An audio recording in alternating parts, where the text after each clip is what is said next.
तो क्वेश्चन दिया हुआ है the set of values of k belongs to any real number है for which the equation x square minus 4x plus 3 minus mod of k minus 1 will have exactly 4 real solution, यानी 4 real solution आने चाहिए। तो भाई अब इस question को solve कर लेते हैं।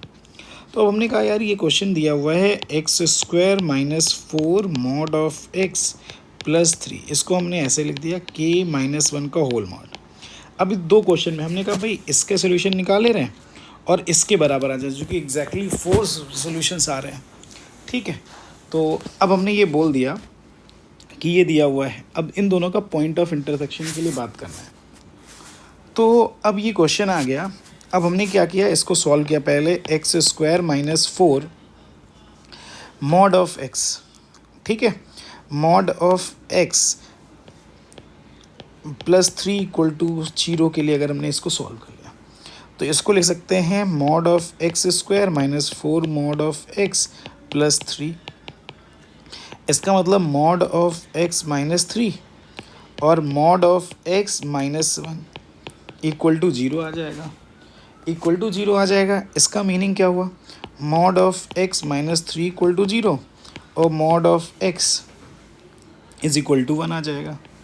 ठीक, तो इसका मतलब मॉड ऑफ एक्स यानी कि एक्स की वैल्यू कितनी आ गई प्लस माइनस 3 और एक्स की वैल्यू कितनी आ जाएगी प्लस माइनस 1 आ जाएगी। अगर हम इसके ग्राफ के बारे में बात करें, देखो हम इसको ग्राफ के लिए बात कर ले रहे हैं, तो हमने कहा भाई इसका ग्राफ अगर आप प्लॉट करना चाहोगे, ठीक, तो x के लिए अगर हम बात करते हैं, देखो एक जो रूट आ गया 1 पे और 3 पे, देखो ये 1 अपवर्ड पैराबोला हो जाएगा, ये 1 और 3 आ जाएगा, अपवर्ड पैराबोला हो जाएगा। अगर x की वैल्यू 1 रखेंगे तो 0, 3 रखेंगे तो भी 0 आ रहा है। ठीक, 0 पे वैल्यू एक्स स्क्वायर की यानी ये वैल्यू 3 आ रही है, यानी कुछ ग्राफ आपका कुछ ऐसा ये ऐसे बन जाएगा। ठीक, और इधर भी जो कि मॉड है इवन फंक्शन आएगा, जैसा इधर है वैसा इधर ही आ जाएगा। तो ये पूरा जो कंबाइंड ग्राफ हुआ वो आपका किसका ग्राफ हो गया, मॉड ऑफ, ये पूरा जो ग्राफ आया वो x square minus 4 mod of x plus 3 का ग्राफ आ गया। इसको एक फंक्शन एफ एक्स लिख दिया। अब g x is equal to mod of x minus this दिया हुआ है। अब हमें पता है एग्जैक्टली कितने सोल्यूशन आने चाहिए, कितने सोल्यूशन आने चाहिए, अब हमारे पास 4 सोल्यूशन आने चाहिए।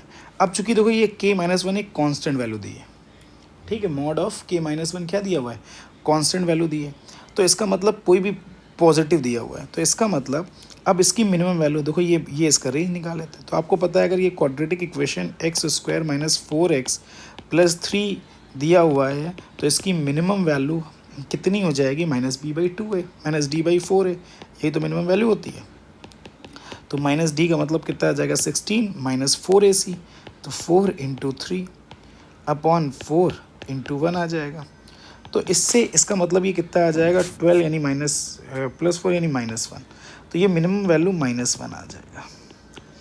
अब ये बताओ, और ये मैक्सिमम वैल्यू कितनी आ जाएगी, ये 0,3 आ गया, यानी यहाँ पे अगर इसके बीच में कोई भी लाइन है, अगर वो इसको कट करेगा, ठीक है, तो कितने पॉइंट्स पे एग्जैक्टली 4 सोल्यूशंस आएंगे कि नहीं आएंगे।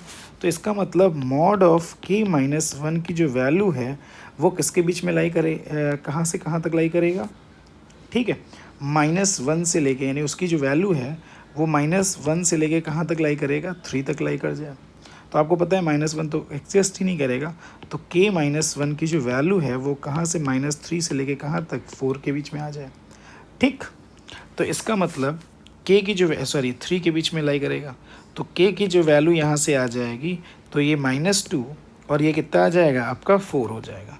तो k की वैल्यू -2 से लेके कहाँ तक लाई करेगा, 4 तक लाई करेगा। तो इसका मतलब आपका कौन सा ऑप्शन करेक्ट हो गया, ए ऑप्शन करेक्ट आ जाएगा। बात समझ गई, तो हमने ये ग्राफ प्लॉट कर लिया, ग्राफ के अकॉर्डिंग ऐसे बात कर ली कि भाई ये ऐसा इसका ग्राफ हुआ और ये आ जाए।